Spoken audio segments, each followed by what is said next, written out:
All right, perfect. The screen tells us that we're live now. Let's hope that's true. Let's hope it's already recording. Very good. So today I'm here with Dr. Keri DiAngelis. I've known Keri. Keri, for how long have we known each other now? 12 years. 12 years already. Yes. Oh my gosh. We've known each other for a long time. Yeah. And, you have just gained over all these years. I've seen you going through studies and all the work that you've been doing, just accumulating knowledge and experience, which is really impressive. Thank you. So, you've been working as a college professor for over 20 years in anatomy, physiology, microbiology, and biology. And then in addition, you're a holistic health practitioner, which is, really near and dear to my heart. I'm a certified nutritional counselor, and that's obviously why I asked you to be on here today. Mm-hmm. Herbalist, Reiki Master, which is amazing. So let's jump right into this here. We want to talk about food and the relationship of food to health. And, right now, not just right now, but I think right now people are more focused on doing healthy things for themselves, of, taking care of themselves. And I'm hoping people will start developing new habits during this time that can help them not just now, but later on down the road as well. I agree. So many people see their loved ones sick. They're realizing that the modern medical model is not working for them. That's not to say that there aren't wonderful things about it. But I'm talking about preventative medicine, where people are remembering their past, their childhood, the older generation. They're saying, well, we never had these issues, and why do we now? And it's almost like you have to remind them to go back to the way that they were raised and the way that they ate. And it makes sense, and they feel better. Yeah, absolutely. It's definitely not new stuff, eating healthy and eating, for your own health instead of just for the pleasure of it. Correct. So just like we had with the picture for this whole thing, the rainbow of colors for fruits, for food in general, what is so important about the different colors in our food? Well, the simple fact that we breathe oxygen, which is a good thing, makes it that during normal metabolism, when your body's just processing your food, you end up creating something called free radicals. And I think everybody's heard that now. They see it on commercials. It's pretty catchword, but it's the truth. You create these things called free radicals, which damage your DNA and, causes mutations and cancers and things like that. So the fact that we know that anything that's colorful contains antioxidants and that neutralizes the free radicals, it really is as simple as that.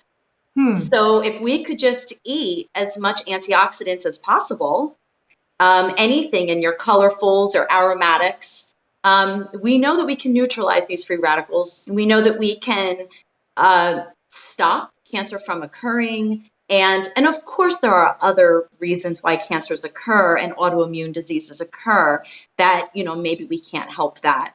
But I'm talking about just preventative medicine and trying to live the healthiest life that we can. Yeah, letting food be thy medicine, right? Absolutely. Medicine be thy food, exactly. So when you're saying the colorful foods contain antioxidants, does that mean there is obviously there's color to every food, if it's a very bland color or a very bright color, is it the brighter the color, or what do you look for when you look for that? Varied. You need a varied diet. Humans are generalists. So if you're talking about a koala bear is it has a specific diet of eucalyptus. If something happens to eucalyptus, all koalas are going to die. Humans, we're like cockroaches, rats. We're generalists. And not only do we eat a varied diet, but we actually thrive on a varied diet. So anybody who knows that one child who eats only bologna or only macaroni and cheese or pizza, and you're eating a specific diet, you're eating only 3-4 foods. Humans were not raised to do that. As a matter of fact, we used to eat 600 different foods, typically back when we were hunter-gatherers, and now we're down to probably about 1 to 200. So even people who quote unquote eat healthy are not eating the very diet that we're supposed to, but we're limited, nowadays. So the key here is varied diet. And I have a quick story that illustrates this beautifully. My mom, God love her, she's wonderful, but she used to call me and say, Keri, I watched Dr. Oz, and he says that the blueberries are great for you. Do you have blueberries in your refrigerator? Yes, Mom. And then 3 days later, she'd call me up and say, Keri, Dr. Oz said that sour cherries are great for XYZ. Do you have sour cherries? You go get some at the store. So finally, a few days later, when she called and said, do you have, and she named another fruit, and I stopped her and I says, Ma, stop. It's all healthy. It's all healthy. It's all good. Go to the grocery store and just buy different fruits and different vegetables and different colors. And if you have that varied diet, you'll get all of the health benefits that Dr. Oz is talking about. And unless you have a specific problem, like let's say gout, where yes, sour cherries are really good to clear uric acid crystals for gout. That is true. Unless you have a specific ailment that you're trying to go for a specific food, truly just eat the varied diet and you'll be fine. Yeah, so even people who think they're eating healthy for, a workout program or whatever, but all they eat is very lean chicken and broccoli and like their nuts, but they're sticking to the same meals all the time. So they think they're eating healthy, but they're really missing out on a lot of stuff, aren't they? True. And even if you could change up your poultry, change up your, let's say broccoli, change up your cruciferous vegetables, then go for the cauliflower or the kale or the mustard greens, change it up within the family is better than nothing at all. Yeah. Nice. So, is there a rhythm that you have that you say, I have to have at least so many different colors on my plate? How does this work in your family? How do you make that work? One of the things, well, I have teenagers, so it's getting harder now. Yes. Because they're eating what they want more. But what I did, especially when they were younger, and it's an excellent visual, I took a calendar, I printed it off the computer, and I attached to my refrigerator rainbow markers. So a red, orange, yellow, green, purple, and a black to signify white. Don't forget your white fruits and vegetables are healthy as well, like cauliflower. And I said to the kids, I said, well, we want to see if we have as healthy a diet as we think we do. Oh, of course we do, Mommy, of course. And I'm a nutritionist, so of course I was smug. And my kids eat healthy. So I thought we would have this great visual. So every time any of them ate a fruit or a vegetable, they picked up the marker and they just put a dash on that day. And I said, we're going to do this for the week. And don't try to eat any healthier than you normally would. Just everything that we eat, we're just going to mark down. At the end of the week, I looked at the calendar and I was shocked. We were pretty bichromatic. We had green because maybe they had a broccoli or a lettuce, and maybe a yellow because of a banana. Once in a while was a red because of an apple. And I think somebody had a carrot. But like, where was the purples and the blues? And even to that end, during the day, it was like only yellow because we had bananas that day, or only orange because we had an orange that day. That was it. It was not colorful. So I showed the kids, this is such an excellent, no matter how healthy you think you eat, this is an excellent visual, especially for children. So at the end of the week, I took the calendar and I showed it to them. And I said, what do you guys think about this? Is that really a rainbow every day or almost every day? And they were like, no. I said, we were pretty smug, weren't we, at the beginning of this? Yes. I said, let's go to the grocery store and let's bring our calendar and let's see what colors we need. And that got buy-in from the children because they were like, I said, you guys have to help me find, like, what do we need? Well, purples and blues. Where can we even find that in the grocery store? So we walked up and down and we tried to find, plums or blueberries or eggplant or whatever. And like I said, it was really buy-in for the kids, which was amazing. Yeah. And as soon as you let the kids have that choice and that buy-in, they will much more likely eat it too. Absolutely. Absolutely. They went to the store. They chose the purples and the blues. I said, what do you want? What do you think we should eat? Yeah. And it was great. And I tell you, it really humbled me and my children. That's awesome. Question. So this might sound silly, but you mentioned apples, red because we ate an apple. I've always been confused about that because you have green apples, you have red apples, but that's just the skin. It's not the whole apple. Do they really have such varying ingredients if it's a green apple versus a red apple versus a yellow apple? Yes, I believe so. If you take a look sometimes at some of the apples, take a look at the inside of the apple and the meat. It's not all the same color. Yeah. Some are more white, some are more yellow. So it definitely, and I do agree with you. Really, the skin is what contains a lot of the antioxidants. I'm not going to lie, you're right. Yeah. But even just having that different variety within the flesh is important. Okay. Cool. Good. Awesome. So for the people that always want to eat their chicken, I think you had mentioned something earlier that there might be different ways of preparing it and different ways of doing that. So throwing in herbs, and I know you know a lot about herbs too for healing purposes. Can we expand on that a little bit? Yeah, a lot of people think that they need to be herbalists to try to get different herbs in their diet, but common household herbs actually are my favorite, to be honest with you. I have seen people heal from things such as mononucleosis by drinking different herbs. So, for instance, one of my favorites happens to be the Mediterranean herbs.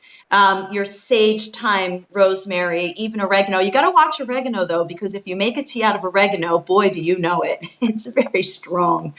Even basil. I know, like in Croatia, they use, and different parts of Europe, they use sage for coughs.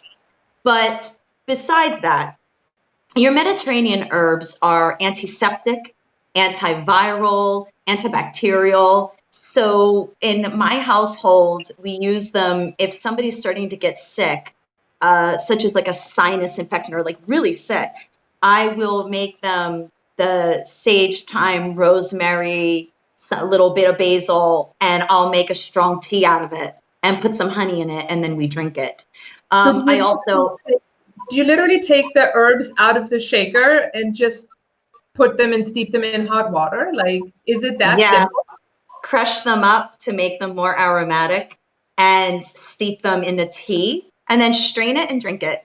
And the formula you would use would be 1 teaspoon per cup of water. I do heaping, or 2 tablespoons heaping per quart of water. Okay. So, and then I also make inhales from those same herbs. I'll make an inhale from the thyme, the rosemary. Thyme and rosemary are the two that I use the most, to be honest with you, where you put it in a pot of water and then, you put the towel over and you inhale the steam. It works excellent when your nose starts getting stuffy. I've made true believers out of people who didn't believe in that kind of stuff just by doing that. And by the way, you can also sprinkle in some eucalyptus, but you have to make sure that it's something that you buy from an herb store, not decorative eucalyptus that you buy from Bed Bath & Beyond. Yes. But that's excellent. The eucalyptus is excellent in your steam inhale, by the way. If you have a baby and you wanted to do something like that, you would just simply put it in a sock and throw it in the shower and then sit in the bathroom with them and steam up the bathroom, because obviously babies can't go over steam. But anyway, but getting back to the teas. So I do the Mediterranean herbs and teas, sprinkle a lot of it in my foods. Some other great ones are, of course, parsley, which is excellent for high in vitamins, minerals. Parsley actually cleans your blood out and your liver. And another one that I love is nettles. Again, nettles you can get wild, but they do sting you. So I just buy them online where they're already dried, so they're not stinging nettles. And what I do, they're very high in vitamins and minerals. So I buy Nettles online from an herb company, and then, a reputable herb company. And then I mix it half and half. So I have a big container of half parsley, half Nettles that's mixed. And I put it on almost all my food just to up the vitamin and mineral content. You have to remember that our land is so overfarmed that it would take us 10 salads to get the amount of vitamins and minerals that our grandmothers used to get in one salad. Wow. So truly 10 salads.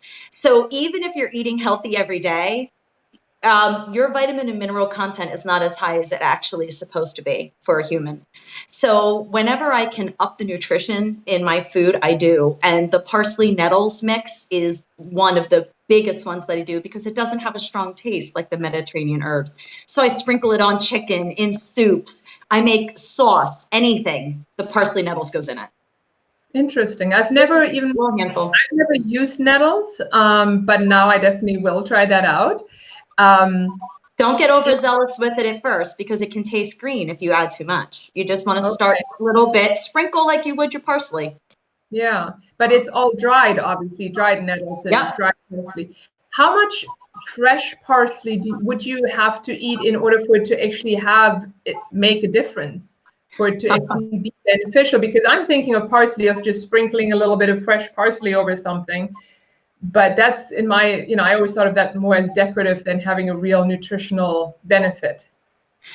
Well, I mean, it depends on the person and how they process these things. But in my opinion, you sprinkle a little bit of fresh and you make it a habit in your daily life to sprinkle fresh herbs or dried herbs on your food, and you're fine because you're adding in that extra nutrition. How much you would need to eat, I'm not really sure. I'm a fan of juicing and smoothies personally to up your nutrition. So yeah, absolutely. Absolutely. Now, if people go and buy nettles, because that's not something that you normally get at the grocery store, is there anything they should be looking for, or that I should be looking for when I look for that? No, you could just go online to anything like Frontier or Star West or Mountain Rose Herbs, any of your reputable herb companies, and just buy dried nettles. And here's a heads up: if you buy it by the pound, you're going to get a lot of nettles because it's very dry and it's very light. I mean, a huge over gallon bag if you buy it dry. So you might want to start out with, just buying 8 ounces and seeing, mixing it with your parsley, sprinkling it on your food and seeing how you like it. Yeah, good. Otherwise, it's Christmas presents for everybody. They're all getting nettles afterwards. It is. It's very light. You get a lot. Yeah. Do you have any words of advice for overall immune boosting, for right now with people looking more to do good things? I mean, I liked earlier with what you were saying with the steam bath, because of COVID being a respiratory type of infection, people should be really supporting their lungs as much as they can. But overall, are there any other lung foods that you recommend, or other immune boosting overall in general? What are your tips there? Well, one of the herbs that I love for lungs, and you can find it everywhere, is mullein. And if you just look it up, they're the ones that have the fuzzy, soft, velvety leaves, and they're big, and then they have the spires of yellow flowers on the top, and they grow all over the roads. And so, I mean, personally, the yellow flowers are excellent for ear infections, by the way, but the leaves are excellent for lungs. And you would just take it and, you could dry it and put it in teas if you want. You could research that on the internet, see what you think. But, but really, like I said, sage is a nice one for the lungs. But for immune boosting, I have to say that 2 things. One, of course, your regular good old-fashioned onion and garlic, which is, excellent for you and is nature's antibiotic, is good for your immune system. I have to give a plug-in for mushrooms here because mushrooms are excellent for the immune system, especially things like reishi. That's reishi mushroom. You go to the store, you see the cordyceps and the lion's mane and even the portobellas, and mushrooms in and of themselves are excellent for your immune system. But beyond that, the best thing you could do for your immune system is to jump off the sugar train, to be honest with you. Yeah. Sugar is extremely inflammatory, and so are simple carbs. Simple carbohydrates convert right to sugars.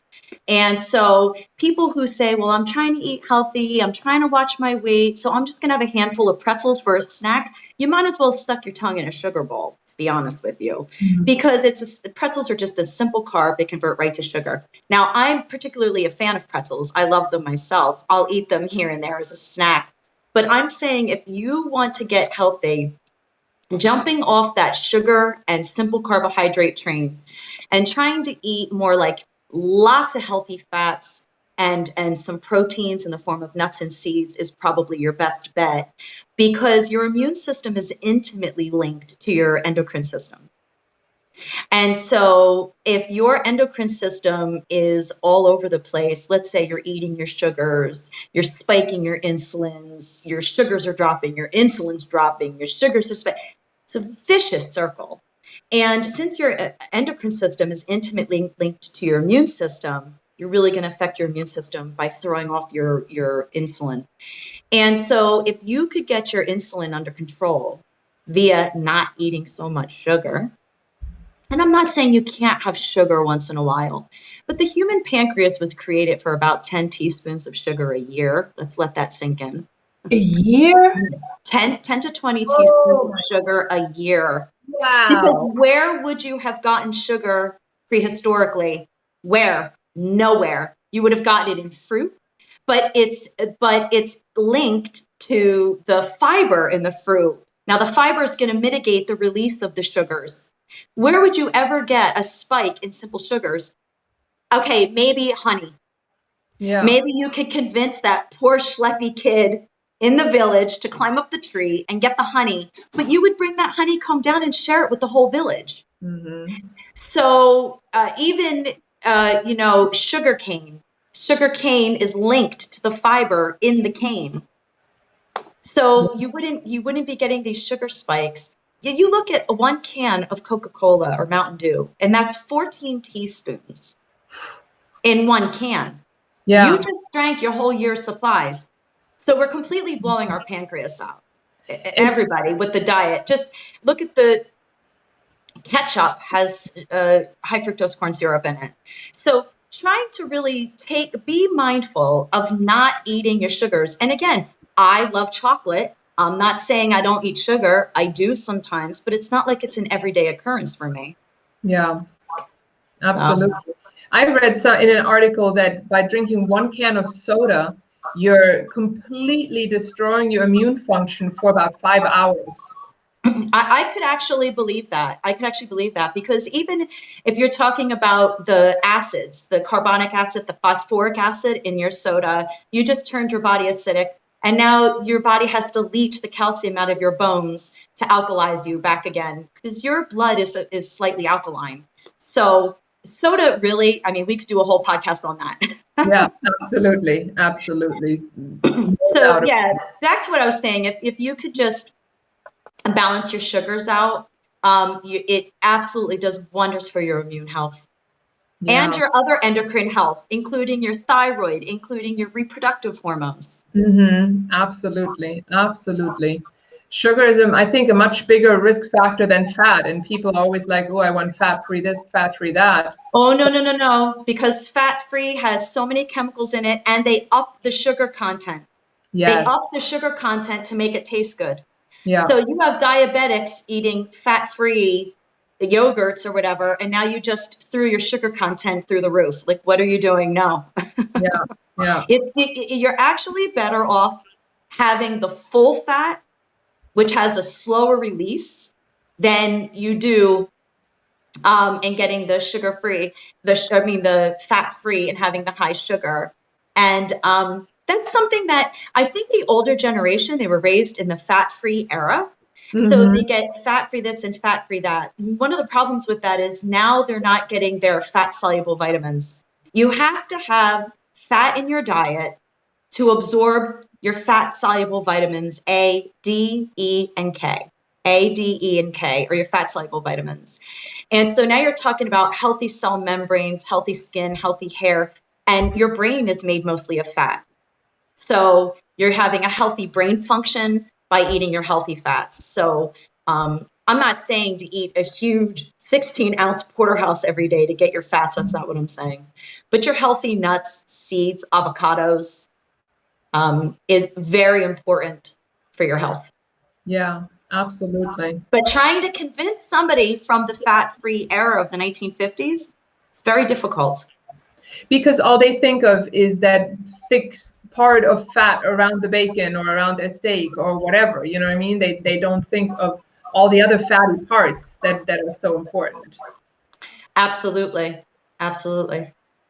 And you see a big difference in brain health once you start adding in healthy fats. Nice. Earlier you mentioned mushrooms, onion, and garlic. And for a girl like me who is not the best at cooking and, question on this, are those things just as beneficial like onions and garlic if you're eating them raw versus if they're being sauteed, if they're being just cooked in the food? Do they lose a lot of their beneficial parts if they're being cooked and sauteed and all that? No, actually certain foods are healthier when eaten raw, and certain foods are actually healthier when cooked because it releases certain nutrients. So, you would have to research individual foods to find that out, but there's absolutely nothing wrong with cooking it. As a matter of fact, some people can't handle these foods raw. It's a little bit too harsh on their stomach. Yeah. And they do best when their vegetables are cooked. And you know what? If that's you, then that's fine. And that's how you're going to get your fiber and your vitamins and minerals. But to eat onions and garlic raw, a lot of people can't handle that. Yes, it's good for you. But and one of the ways that you could do that is actually to take your garlic and to pour like vinegar, soy sauce, maybe half and half, and let it sit and marinate for like weeks. And then that actually pulls a lot of those sulfurs out, which is what people find hard to digest. And then you could pour half of that out, put fresh in again, let it sit another 3 weeks, pour half of that out. You can use it as a dressing, maybe pour some honey in it. And then you have like a pickled garlic, and it's much more mild, and yet it retains the benefits. But like baking it, roasting it is very healthy for you.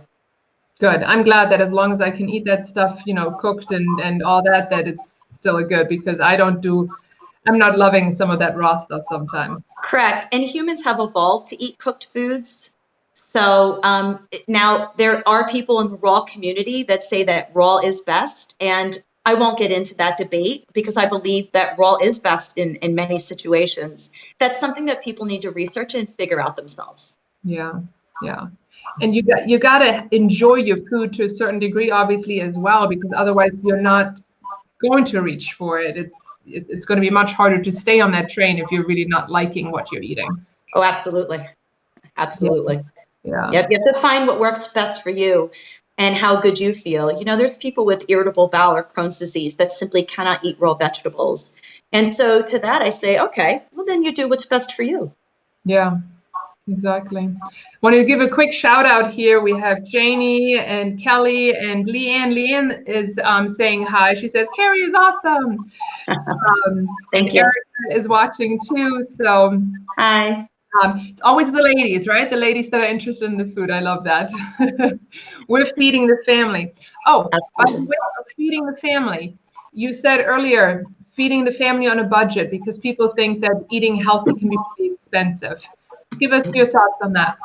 Well, it is expensive, right? We go to the store, especially organics, and you could look up the top, the Clean 15 and the Dirty Dozen online to find out which ones you should buy organic and which it doesn't really matter. Like things with the skin, you don't have to buy organic. So take a good look at that for feeding your family on a budget. But also the way that I did it, because we all have, in my family, we all have celiac also. So we're eating gluten-free, and I tried to feed organic when I can, free-range meats. It gets expensive. So one of the things I used to do is go to the farms when they have pick your own days. So for instance, strawberries.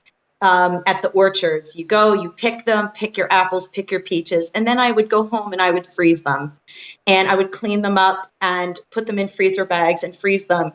It was worth it for my family to buy an upright freezer as a one-time expense, save up our money, we bought it, and then we would freeze our fruits, and then all winter long we would have fresh, frozen, because I froze it immediately. Yeah. Strawberries, blueberries. So yes, it was time consuming. You and the family go one day, you go pick, and it's a nice family thing to do anyway. And then you bring it home and you process it. And even if the kids didn't want to go, I did it myself, but it was one day. Apples. In the fall, I used to go to the orchards and buy a bushel. Do you know how much a bushel is? It's a lot. It's a huge bag of what's called deer apples.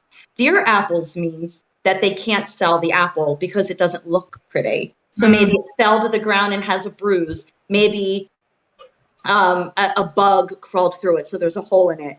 And I used to take it home, and I used to take a huge stock pot and just cook it down, and then put it in the jars and freeze it. And we would have applesauce for the whole entire winter, and it cost me $14. Wow. So again, it was labor intensive for one day out of the year. Yeah. When you're saying they can't sell those apples because they aren't pretty enough, I had, when I had friends from Germany come visit, the first time one of them came to the grocery store here, they're like, oh my God, who spends all their time polishing all the apples here? Like their mind was blown how these apples were arranged and how they all looked like, they were on a magazine display. Yeah. And, we've become so used to that here, to always seeing our fruits to look like that we really are programmed to shy away from the stuff that doesn't look like that. Yeah, like a little tiny apple that's gnarled. We're like, oh, that's not good. Why not? It's the same thing. And I'll tell you what else we're programmed. When I was talking about the sugar before, I went completely off of sugar for 2 months last summer. And I don't mean sugar-free, eating the chemicals. I mean, I just did not simply eat sugar. Yeah. The way that I did it is, if the good Lord, or nature, whatever you want to call it, grew it or made it, I ate it. And if the good Lord did not grow it, then I didn't eat it for 2 months. So I remember after a month of doing this, I went to eat an orange because I wasn't eating sugary fruits or vegetables as well for 4 weeks. Then after 4 weeks, I decided to start eating sugary fruits and vegetables again. So I took an orange and I went to eat it, and oh, it was so sweet. And I thought something was wrong with it. So I remember asking my kids, I said, taste this orange, it's horrible. And they tasted it and said, it tastes like an orange. I said, is this what oranges taste like? Here, I guess that they create hybrids that are super sweet because our taste buds are so perverted to salty and sweet in this country. Perverted is the perfect word for that. I didn't even realize until I went with no sugar that our fruits and vegetables taste so sweet. Didn't realize it. Yeah. It was a surprise. Yeah. It's amazing that they can do that to fruits and vegetables, you know what I mean? And the seedless this, the seedless that, just so, Yeah. And, I have to admit, I prefer buying a seedless watermelon. Of course. It's so much more fun to eat, but I'm always thinking what and how and It's a clone. It's a clone for the most part. Yeah, they used to do it. They used to make seedless back when I was younger by mixing 2 different species, but the same genus. And then you get a sterile animal, sterile fruit, sterile plant. So it's like mixing a horse and a donkey and getting a mule is sterile. So they used to just mix 2 different species, but the same genus, to get a sterile plant. And then they ended up, now they just clone them, which I don't know, is that healthy? I'm not really sure. Yeah. Or GMO, genetically modified. Mm-hmm. Exactly. It's pretty scary of what can be in our food and how the chemical industry has really done such a huge production of putting chemicals in our food that make us crave them, that we just have to see the picture and we're already salivating and wanting that exact food, or if we smell some of it, it's pretty Well, diet foods are good for that. Sorry, I didn't want to interrupt you. Diet foods are good for that. The diet industry really capitalizes on it. And I've done a lot of research on this, and all of the research points to people who eat diet foods actually gain more weight. Yeah. So it actually changes your brain chemistry, your reward systems. You crave more. It makes you eat more and makes you gain more weight. And so diet, for many reasons, the diet chemicals, diet sodas, absolutely, not to mention that most of it are known neurotoxins. But besides that, it actually, getting down to the meat of it, to what people care about, am I going to gain weight? Yes. Diet foods, diet drinks cause you to gain more weight. Yes. That's why there's the word die right in it. It's true. It's true. Yeah, I mean, isn't there certain like sugar replacements that they put in that if your body has them, ingest them, that anytime any extra calorie comes your body's way, your body will hold on to it with so much more force because it's been, fed all the other chemicals. Agree. Yep. That's what the research shows. Yeah. Ladies that are watching, if you have any questions, definitely feel free to throw them out here. Paulina, Linda was saying you're wonderful to listen to, my friend. So thank you. I'm glad that you're enjoying this here. If there's always a little bit of a lag here with questions, but in general, Keri, what would your top 3 words of advice, or not words, but top 3 ideas for healthier food that anybody can implement? If you don't want to do a drastic diet change or whatever, what are your main 3 points that you want to get across to people? Okay. Well, before I say that, I forgot one other thing about food on a budget. One other thing I want to say about that is if you buy your herbs online from an herbal company, they're cheaper.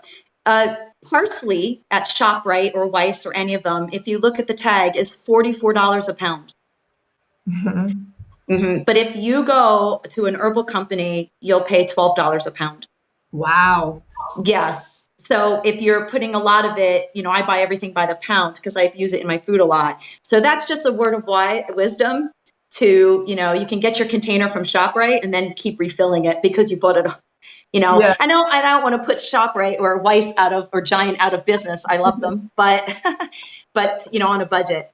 But the top 3 things I would say definitely would be eat as varied as a diet. Go out of your comfort zone. Try different things. Look at something in the grocery store, buy it, go on Google, look up how to make it, and just try different things and try to get a variety, especially different colors. Let's go for a rainbow every day, every other day is the first thing. The second thing would be not to be afraid to try different flavors and add different herbs in.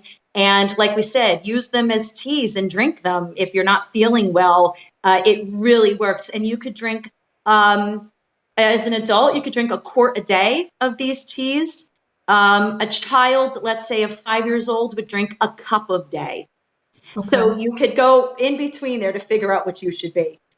And the third thing is definitely jump off the sugar train. Absolutely, without a doubt. Just try to cut it down. I don't believe in denying yourself completely because that causes 2 problems. One, you get a sense of, well, I've been really good, so I deserve the cookie. No, get that mindset right out of your mind. If you feel like having the cookie, just eat the cookie. But try to keep it, to a limit. One of the things I tell people when they're trying to eat healthy is don't think of it as a diet. The way that I never think of myself as being on a diet. I always think of myself as eating the way the good Lord intended or nature intended, however you want to say it. So if I want to live the best life that I can live, then I, as a human, need to eat the way humans are meant to eat. And I need to move my body the way humans are meant to move their body. It's just as simple as that. Absolutely. So I don't ever sit there and think, well, I've been really good and I've been denying myself, so I deserve that. No, I don't look at it that way. I eat fresh fruits and vegetables and I move my body because I'm a human and that's what I have to do. And the more you eat fresh fruits and vegetables, the more you enjoy it and crave it, by the way. Your body will actually tell you what you need if you just listen to it. And then over time, like I said, if, tonight, if I feel like eating a piece of Dove dark chocolate after my meal, I'll eat 1 or 2 pieces sometimes because I feel like eating it. And then that's it. But instead of every day eating cakes and cookies and crackers and all the things, no, I don't do it. Yeah. The slides that I have running in the office on the screen, on the big TV screens, there's quite a few slides about nutrition on there. Yes.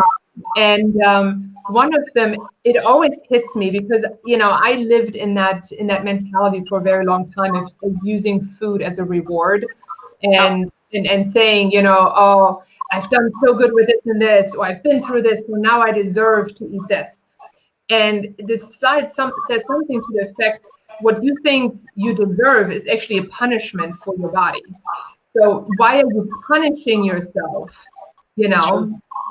when, so that always sticks in my head, that it's really, it's punishment. Really. And if you get into your brain that you deserve other things, I deserve to sit outside in silence with the sun hitting me and close my eyes and breathe fresh air. I deserve that time for myself. Or I deserve to sit and read a book or paint a picture or rest in an Epsom salts bath, which I'm a huge fan of. The magnesium in Epsom salts is transdermal. So it goes through your skin, it coats your nerves, your muscles. It's very relaxing. You would use 2 cups to a full bath. But to say I deserve to take care of myself, it's a perception shift. It's a mind shift. And if it has to be food related, I've even switched at times to, like my kids love eating berries, right? So especially when they were little, they're like, because I wasn't giving them candy, so they wanted berries. And I was like, oh my God, this stuff is so expensive, to buy a thing of raspberries and blackberries and stuff, like that stuff is expensive. But then I wouldn't eat it because I was just going to say that's what us moms do. Yes. We give it to the kids and we don't eat any of it. Yes. Exactly. So now I felt like, oh, I can reward myself by saying, I deserve this.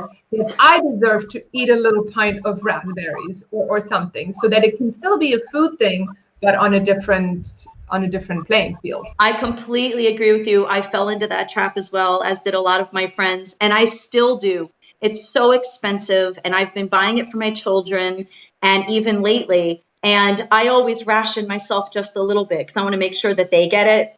Yes. And Bryn, it's so funny you said that. I just found myself doing that only a couple of weeks ago, where I didn't want to eat a lot of the raspberries because I wanted to save it for the kids.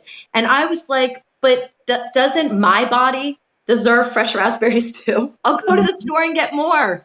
I'm going to eat them. And I ate them. Yeah. And that's the truth. Yeah.